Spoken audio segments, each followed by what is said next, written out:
مولاي يا مولاي سنجا ونينا بلغ زيارتنا بطيبات الكرام. ñu fi invité autorités yi nga xamante ne ñoo ngànk dëkk bi yëpp fi commencé par le président de la République son excellence Bassirou Diomaye Faye di invité le premier ministre Ousmane Sonko ak gouvernement bi yëpp di invité le gouverneur de la région de Louga le préfet du département de Kébémer le maire de Diokoul Diawrigne monsieur Gora Gaye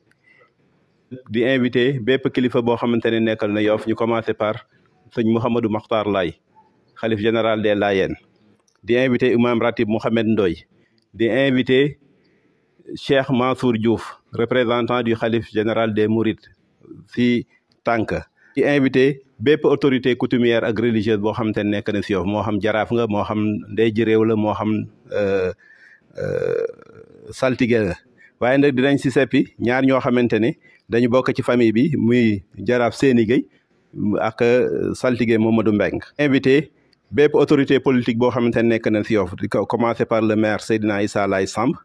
di invité le ministre le directeur général du FONSIS monsieur Abdoulaye Diouf Sarr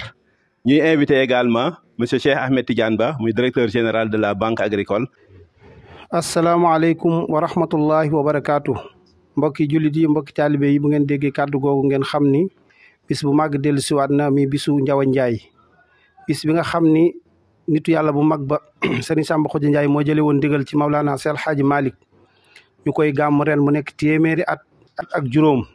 ñu jëlewaat ndigal nag ci xalifaam bu tedd bi nekk fii di Serigne Babacar Sy Mansour ñu koy ñaanal yàlla mu yàggal ko fi te wér waaye ñu jëlee ndigal ci alxaaji Mor Ndiaye di xalifa Serigne Samba Khoudia Ndiaye xalifa Serigne Makhtar Ndiaye ca Noto ginnaaw loolu tamit ñu ngi jëlee ndigal ci mboolem njabootuk Serigne Samba Khoudia Ndiaye gi ak njabootu Serigne Makhtar Ndiaye njabootu Cheikh Abdallahi ak njabootu Cheikh Mouhamadul Bachir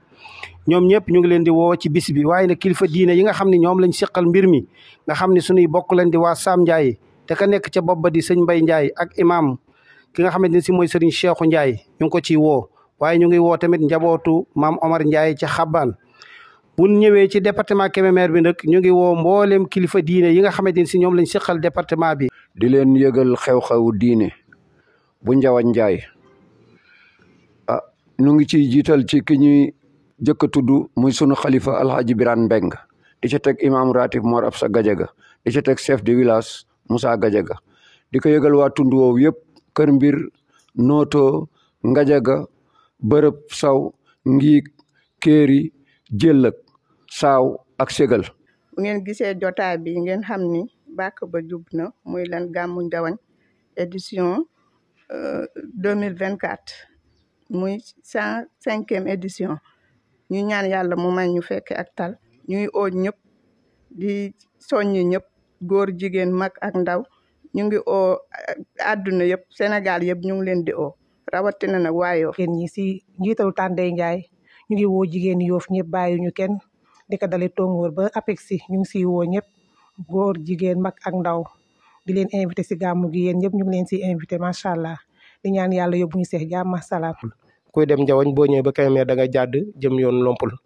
mbokk yi buñ ci àggee nag bis ba programme bi nii lay tëddee buñ xëyee dañuy jàng alxuraanul karim ñaanal sunu xalifa ñaanal kilifay diine yëpp ñaanal njaboot Cheikh Samba Khoudia Ndiaye ak jullit ñëpp waaye tamit ñaanal tamit sunu gouvernement bu bees bi nga xam ne tamit moo fi nekk ñu ñaanal leen yàlla woyofal yan bi tabaarakallahu kàttanal leen doole leen ba fañ jëmee réew mi ñu àgg fa ci jàmm waaye tamit buñ jógee foofu tamit ba jàng alxuraan ba noppi dañuy dem noppalu ji bu noppaloo ba def fi ñangeen ak faalin ba noppi daal di waaj nag dellu ca cérémonie ba bu demee ca cérémonie ba nag tabaarakallahu